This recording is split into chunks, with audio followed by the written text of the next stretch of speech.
সন্ধ্যাবেলায় দরজা খুলে অবাক হয় রণজয়। দরজার কাছে করুণ চোখে দাঁড়িয়ে আছে লীনা, তার বউ।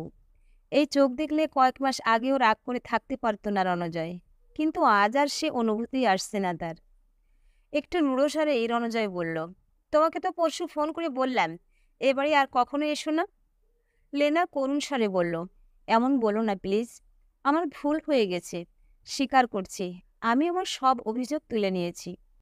দরজায় মৌমার গলার আওয়াজ পেয়ে রণজয়ের মা আর বাবা অবাক হয়ে তাদের ঘর থেকে বাইরের বারান্দায় বেরিয়ে এলেন। রণজয় বিরক্ত হয়ে লীনাকে বলল, চলে যাও তুমি। ইচ্ছাকৃত ভুলের কোনো ক্ষমা হয় না।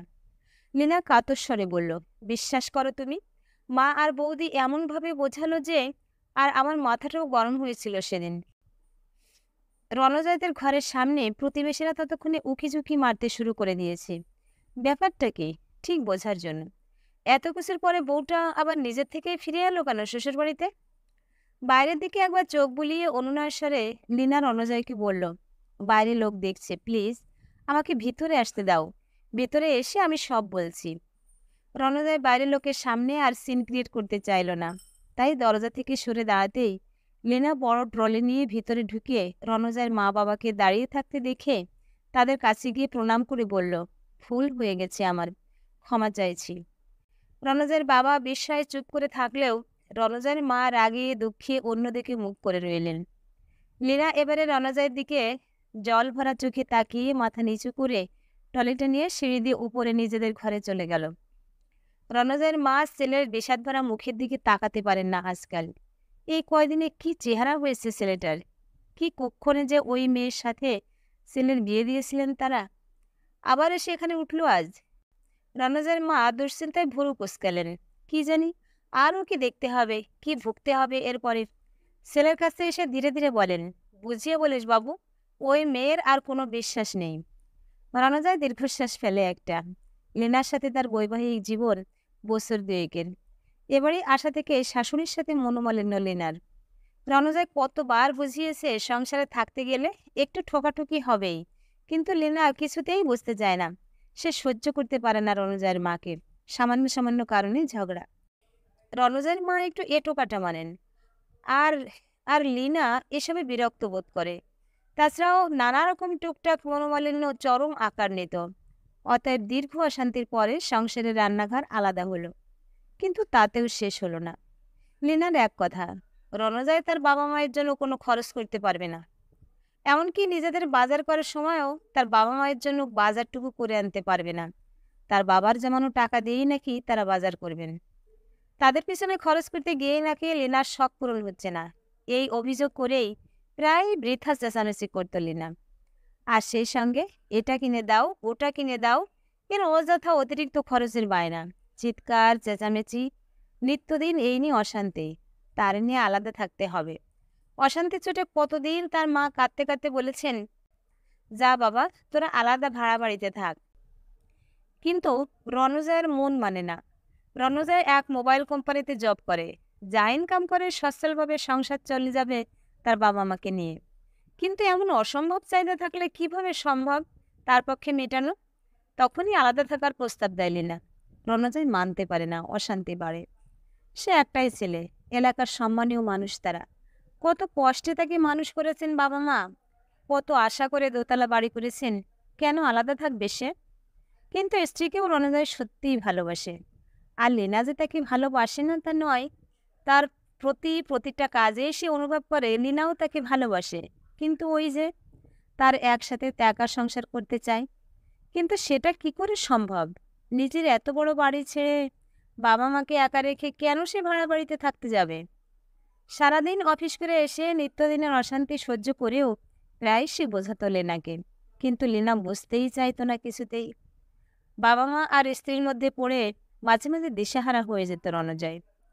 মাস দুয়েক আগে একদিন ঝগড়ার মাত্রা চরমে উঠেছিল। সেদিন অফিসে তাড়াতাড়ি ছুটি হওয়ায় ফেরত পথে শাড়ি কিনে এনেছিল লীনার জন্য, কিন্তু লীনার চোখ এড়ায়নি। ঘরে ঢোকার সাথে সাথে একটা প্যাকেট তার মায়ের ঘরেও দিয়ে এসেছে রণজয়। লীনা কিছুতেই মানতে পারছিল না এটা। কেন সবসময় তাকে কোনো জিনিস দিলে সঙ্গে সঙ্গে নিজের মাকেও দিতে হবে? এত মা নেওয়াটা বরকে তার সহ্য হয়। এটাও তোমার মাকে দিয়ে আসো বলে প্রচন্ড রেগে গিয়ে নিয়ে আসা নিজের নতুন শাড়িটা ছুঁড়ে ফেলে শেষে রণজয়ের জামা টেনে ছিঁড়ে পর্যন্ত দিয়েছিল। রণজয় ক্ষোভে দুঃখে লীনাকে ঠেলে সরিয়ে দেয়। বেকায়দায় পড়ে গিয়ে খাটের ধারটা লীনার হাতে সজোরে লাগতে লীনা উঠে এসে পাগলের মতো রণজয়কে বুকিয়ে পিঠে কিল মারতে মারতে প্রবল আক্রোশী বলল, তুমি আমায় মারলে? তোমার মায়ের জন্য তুমি আমায় মারলে? প্রথমে বোঝানোর চেষ্টা করলেও পরে বিতৃষ্ণায় মনটা ভরে গিয়েছিল রণজয়ের। তাই লীনা যখন ট্রলিতে করে জামা কাপড় গোছাচ্ছিল বাপের বাড়ি চলে যাবে বলে, তখন আর রণজয় বাধা দেয়নি। আসলে সে আর পারছিল না। এই 2 বছর ধরে মানসিকভাবে বিধ্বস্ত হয়ে পড়েছিল সে। রণজয় ভেবেছিল যাক কটা দিন ফিরে আসবে ক্ষণ রাগ কমলে। কিন্তু পরের দিন ফোন এলো থানা থেকে।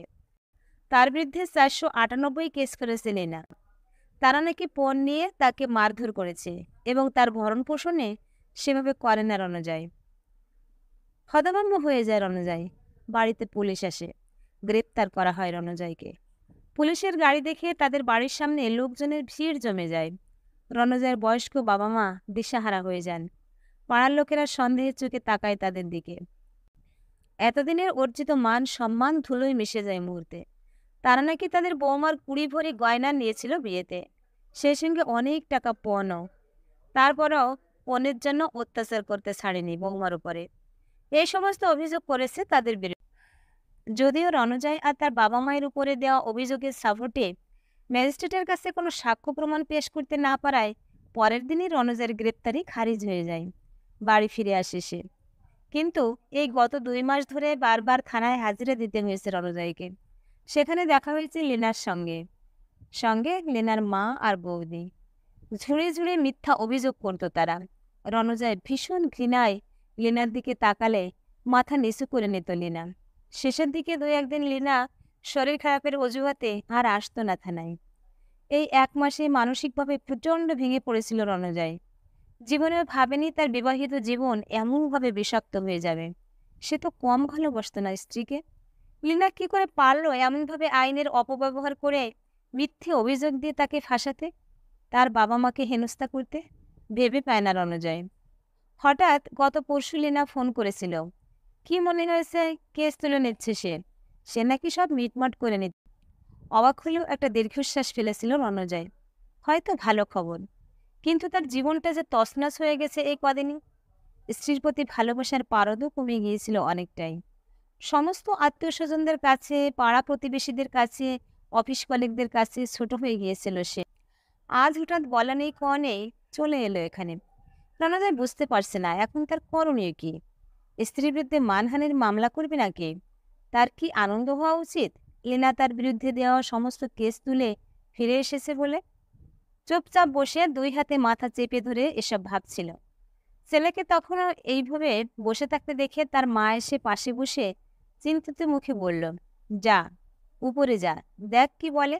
ও যাই বলুক, তুই চুপচাপ থাকিস বাবু। রণজয় বুঝলো তার বাবা মাও খুব টেনশন করছেন। মায়ের হাত চেপে আশ্বাস দিয়ে উপরে নিজের ঘরে আসলো সে। দেখলো লীনা বিছানার এক কোণেই মাথা নিচু করে বসে আছে। সে ঢুকতেই তার কাছে এসে খুব বিনীত স্বরে বলল, আমায় ক্ষমা করো তোমরা, ভুল করেছি আমি। সেই সময় এত মাথা গরম হয়ে গিয়েছিল। মা আর বৌদিকে বাড়িয়ে বাড়িয়ে অনেক কথা বলেছিলাম। সেই অন্যায় শাস্তি পাচ্ছি আমি। রণজয় একটু অবাক হলো। ভুরু কুঁচকে তাকালো লীনার দিকে। লীনা তার দিকে তাকিয়ে জিজ্ঞেস করলো, তুমি এখন আমাকে প্রচণ্ড ঘৃণা করো তাই না?